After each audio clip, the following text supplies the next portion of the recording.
this video, I'm going to talk about how can you use image to image in Leonardo AI, meaning you can generate a new image by using your older image in Leonardo AI. In order to do that, just simply open Leonardo AI and tap to image generation.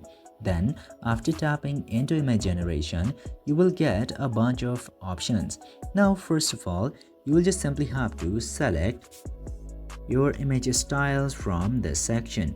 For example, I'm choosing this portrait perfect style for my image, and then now you will just simply have to tap into this type of prompt section and you will get this option to add an image. Just simply tap to add and then tap to image guidance. Then you will get this option of image to image. Select image to image and then you can choose between my generations, photo gallery, paste image and take a photo.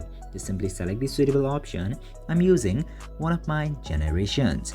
For example, I'm using this image of the robot from my generation. You'll just simply have to write down the prompt for the image which you would like to create. Let me do this real quick.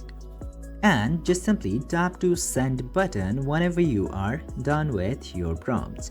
And after that, the image will start to be created into your Leonardo AI. You just simply have to wait a bit for your image to be created. This image is not as I expected, but because my prompt is not so strong, I haven't described anything clearly, but you can get a better result every time you send a fully described, well-written prompt into this section. But this is how you can use an older image or an image from your gallery to create a new image in Leonardo AI. I hope this video was informative for you. If yes, don't forget to like, share and subscribe to the channel to never miss another update. Thank you for watching this video.